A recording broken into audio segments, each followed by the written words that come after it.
music you just heard was created by Alex Mansour, who graduated from Notre Dame 2 years ago. He studied cello performance, film, theater, and television, and music composition. His work gathered enough notice that university officials asked him to create original music for different projects, ranging from athletic commercials to story podcasts like the one you're listening to now. The music adds emotion and drama tailored to the subject matter. His senior year, the Notre Dame Symphony Orchestra performed a 15-minute piece that he composed. 2 years after Alex graduated, his younger sister Ronnie carved out her own musical path at Notre Dame. You can read more about their musical careers at our website, Notre Dame Stories. For this podcast, we'll let Alex score much of the story, but we'll also hear some of his sister's recent musical, An Old Family Recipe, which was performed and filmed last spring. It's a remarkable family, 2 siblings so musically talented that their classmates performed their original compositions in their respective senior years. And as show director Matthew Hawkins explains, making a musical is no easy lift, especially in the middle of a pandemic. Musicals take years to develop. And that's a misconception I don't think people really understand. So she just didn't just write this out and give it to me and I directed it. This was years. We started, 2-3 years ago with the idea. Before we dive into the musical, it would help to understand the Mansour siblings and how they came to Notre Dame. Coming from California, neither had considered it until Alex competed in the Fischoff National Chamber Music Competition. It's a really prestigious event, and to be held in Notre Dame was awesome. And I fell in love with the Bartlett Performing Arts Center. It's just a gorgeous structure architecturally. The semifinals were in Desio and the finals were in Layton. I just really loved that space. It was very impressive to a young person who was thinking about where they wanted to go to college. 2 years later, the O'Neill Hall of Music was also completed. Even though Ronnie didn't plan to follow her brother's footsteps, she also liked the idea of studying broadly rather than focusing only on cello performance. Notre Dame had just built this brand new music building. They were looking to expand the program, and the professors met with me one-on-one and said, we're here to support you. And it was great to see that Notre Dame, which is not a music school, was still taking music education very seriously. And I felt like it was a place where I could study everything, but still, and pursue my music education. Alex and Ronnie grew up performing together, first for their parents and later in school and volunteer performances. Ronnie often sang while Alex played piano, but their versatility meant that they could also play cello or other instruments as well. The opportunity to have a musical sibling and being a musician myself, it's sort of like it's a bond that I haven't been able to find with anybody else. In that, twins talk about having telepathy, and I feel like Alex and I sometimes have like a musical telepathy. We'll be in the car, and then all of a sudden, we both decide to do a harmony at the same time. We decide to do the exact same harmony, so they look at each other. Alex found a mentor at Notre Dame in John Liberator.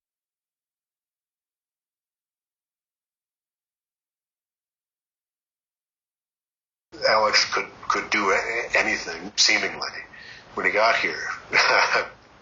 I mean, that's not true. I mean, of course, there's still anybody can grow in innumerable ways. I don't know. There's something about the Notre Dame curriculum that's kind of this sandbox, right? Like you don't just go down the chute and come out, really good cellist on the other side, right? Cello performance, okay. Now I'm an even better cellist than when I started. Notre Dame curriculum is like this sandbox where you can. Say, well, I wonder what's this way. I wonder what happens if I explore film studies or philosophy, whatever the case may be. I think he was exactly the kind of student that really relished in that kind of curriculum that was, in some ways, very customizable, but also offered him, guidance in kind of any direction that he might set out. The compositions Alex was doing attracted some notice and led to being hired to create original scores for fundraising materials. At Notre Dame, I was in this atmosphere where, A, there weren't a ton of other people that were doing that kind of thing, and B, the adults at Notre Dame, the powers that be, we're looking around and always kind of open to pursuing something when it comes up. This is kind of one of the first times I was being hired as a professional and valued as a professional to compose music that was using the Notre Dame materials in a very cinematic way, tailored to their images. And that kind of thing slowly became the Fighting Irish, the athletic team and music for the Jumbotron and the football kind of thing, and then later on some of the NBC 30-second spots. All of that was very empowering as a kind of professional thing, as real material, as things that I could show to people. And, I scored a nationally broadcast commercial for one of the most recognizable academic brands in the country. It was a really cool thing to be able to add to the list.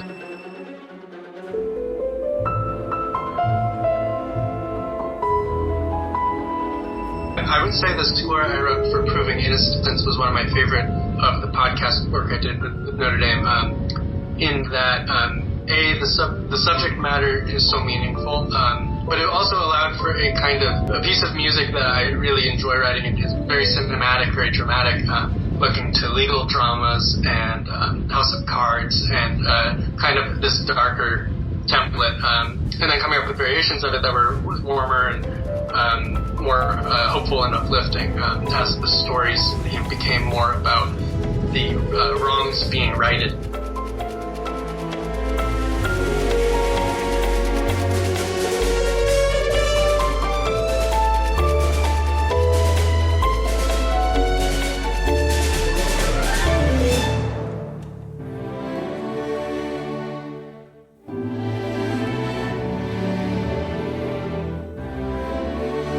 While Alex studied abroad as a junior, he wrote a 15-minute tone poem that would be played by the school symphony the next year. It would also be the centerpiece of his application to a graduate program in scoring films. Likewise, Ronnie used her study abroad in Italy to develop her idea for an original musical. I had done Spring Awakening my freshman year with Matt Hawkins, who was the director and now is a professor of musical theater. I spent that summer between freshman and sophomore year at NYU doing a songwriting program, and he heard that I had been writing a lot through, I guess, colleagues or other professors, and he called a meeting with me and said he listened to my stuff and basically said, what do you want to do with this? And I said, I don't know, I'm confused and lost. He said, well, just know that if you ever want to do a project with FTT, with anything like this, we'll support you. And I said, whoa, okay, so maybe I should do something big. She knew she wanted to write a musical, and she figured the time in Italy would give that theme some authenticity. She still needed to figure out what she wanted to say. And then I thought, what's something that I really care about? Because those were conversations that I had with Matt early on. He said, whatever you write about, it has to be something that's very close to your heart so that you can offer something very personal and unique. And I knew immediately that I wanted to write about something that had to do with mental health. I have just struggled with my own mental health my whole life, and because my mom's a therapist, it's been like a huge part of my upbringing and talking about those things. And then, coming to college as well, most of my friends were having something come up in which they were struggling with some sort of anxiety, some sort of issue with depression, some sort of something on the mental health kind of spectrum, and felt like either they couldn't talk about it or they struggled to talk about it. And so I was really interested in using my gifts to sort of be able to put this uncomfortable subject on stage. And I think Ronnie had something to say too with looking at mental health and how that has to coincide with a young person and trying to have a day-to-day life and have a job and have relationships, and how everyone is, especially coming out of the pandemic, how there's been a real light on our mental and emotional health and how we're having to manage everything. Ronnie wasn't sure how to start, so she decided to write a short story and go from there. I thought if I ever wanted to get it done, if I ever wanted to get anything on paper about it, I needed to just sit down and write something with a beginning, a middle, and an end. And it didn't have to be good, and it didn't have to make a ton of sense, but just staring at a blank page was the most daunting thing you can imagine. So I did end up writing it. And then basically from there, I started adapting it into a play. So I had never written a play before. So it was actually, I don't know if this is, the correct way to do it, but it was nice to be able to take some of the internal thoughts of the narrator and turn those into stage directions, or turn the actual dialogue between the characters in the short story became a lot of the dialogue in the show. So then I had a draft of a play, and from there it was much easier to identify the holes and exactly what was or wasn't making sense about the plot. And then writing the music sort of came simultaneously. I would just write a song based on one scene. And then obviously throughout the process, some songs started to make less sense than they did before. I had to cut a few songs. I had to rewrite lyrics on a lot of songs where I thought, okay, this melody works, but this character doesn't even exist anymore, or this character isn't like this and would never say those things. So over the 3 years that I spent working on the project, really, it was write the short fiction, write the play, write the music, and then fix all along there. Hawkins created a fall semester class to workshop the script, just like a professional theater would. Heavy hitter, but I know I'm a committer, so I'm gonna be the winner. We can make some art, you can win the jingle. To hear from 25 other voices saying, what about this character, or did you miss that, or, in the most constructive way and kind way possible. I think that's why everything was really able to come together in a cohesive way, is because we had all these different voices trying to help to create a product that made sense. I want to work with you, Carter. I want to work with you. When you're in a poetry class or a fiction writing class or anything like that, everybody in the class gets workshopped, probably. You submit your work and everybody goes around and says something about it. But I've never been the only person to get workshopped before, let alone the only person to get workshopped twice a week for 15 weeks. Sometimes it was really difficult. I was often feeling the pressure of needing to get rewrites done for the next class and feeling like, how can I respond to 20 different points of view, or how can I fix what this person said, because I know that they're right and I know it needs to get fixed, but my priority right now is about this song or this scene. I was feeling burnt out, but also so motivated because I did want to deliver, for myself, but for my classmates and for my professor, and because I was excited that other people were excited about the project too, and that they cared enough to critique it. I want to work with you. I want to work with you. Carter. Travis. Tony, I want to work with you. Hawkins said the workshop led to all kinds of creative changes, especially because the pandemic forced the project to be filmed rather than performed in front of a live audience. It's very messy, and it should be. It's a very messy conversation. So that was the workshop class, is trying to fully develop it. And then as we went into rehearsal, we rehearsed probably, and this is what's weird about the filmic thing, right, is we rehearsed it as a theater piece, but then we shot it as a film, which means it was completely out of order. When she would do demos, it was just her on piano, and that was it. There was no other orchestration. And that just helps us figure out the story. And then right before we started shooting, she added a lot of other orchestration to one of those songs, and it felt very whimsical and jazzy. And I thought, oh, it's a jazz club. It's a nightclub. And it feels like it's a nightmare. We were able to pull certain things off because this was on camera, right? We were able to immediately go from one scene to the next and not have to worry about quick costume changes, right, or scene changes. We didn't have to do any of that because we did it all behind the scenes.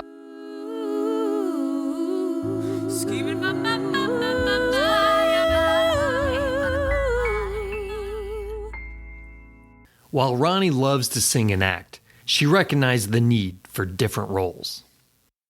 But it was sort of interesting in that the workshop class had people that ended up being cast in the show, and also had people that did not choose to audition or were not cast. I, at first, really wanted to. That was a really early conversation that I had with the man. He said it's not a good idea to even throw your hat in the ring, because if you're the playwright, you need to be there. If you're in it, then it just complicates the relationship between you and the other cast members and director and everything. And I was bummed at first, and I thought, but I'd love to do that.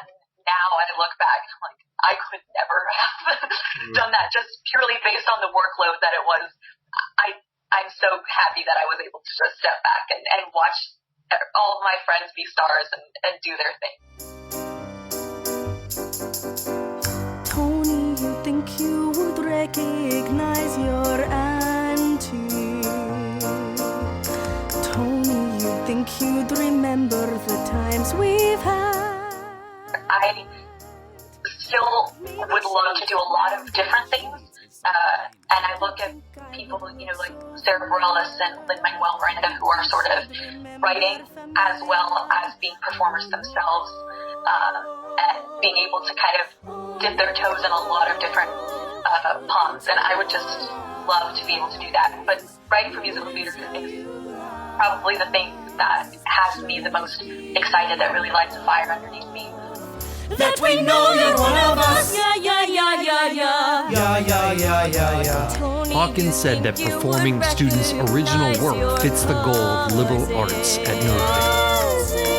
Tony, you think you'd remember the times we had? I get to give a platform to young people so they get to put their story out there, and I think that's one thing. And then the educational side is you can then surround curriculum and training around new work. So I get to teach, actors how to be actors and how to connect to work and sing, but I can also cultivate choreographers, producers, stage managers, designers. So it's a really hands-on experience for students to play active roles in new work, and the whole faculty has really gotten behind this idea. So because of Ronnie's experience and background as an English major and her music, a lot of our conversations were more holistic and humanistic. Because as a conservatory, you're so zoomed in on the process of an actor or creator, but when you're creating this kind of work, you need to know about human experiences. You need to know what it's like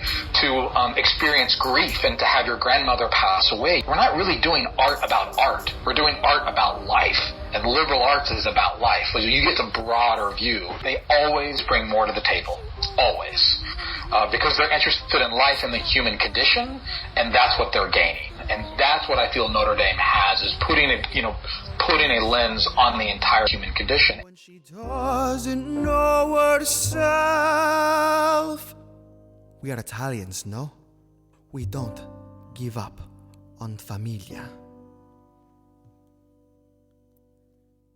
Look into our eyes. We wouldn't tell you lies. Shouldn't it be enough that we know you're one of us? Thanks for listening to this special episode. I'm Brendan O'Shaughnessy. We leave you with one more piece from Alex, our Notre Dame Stories outro music.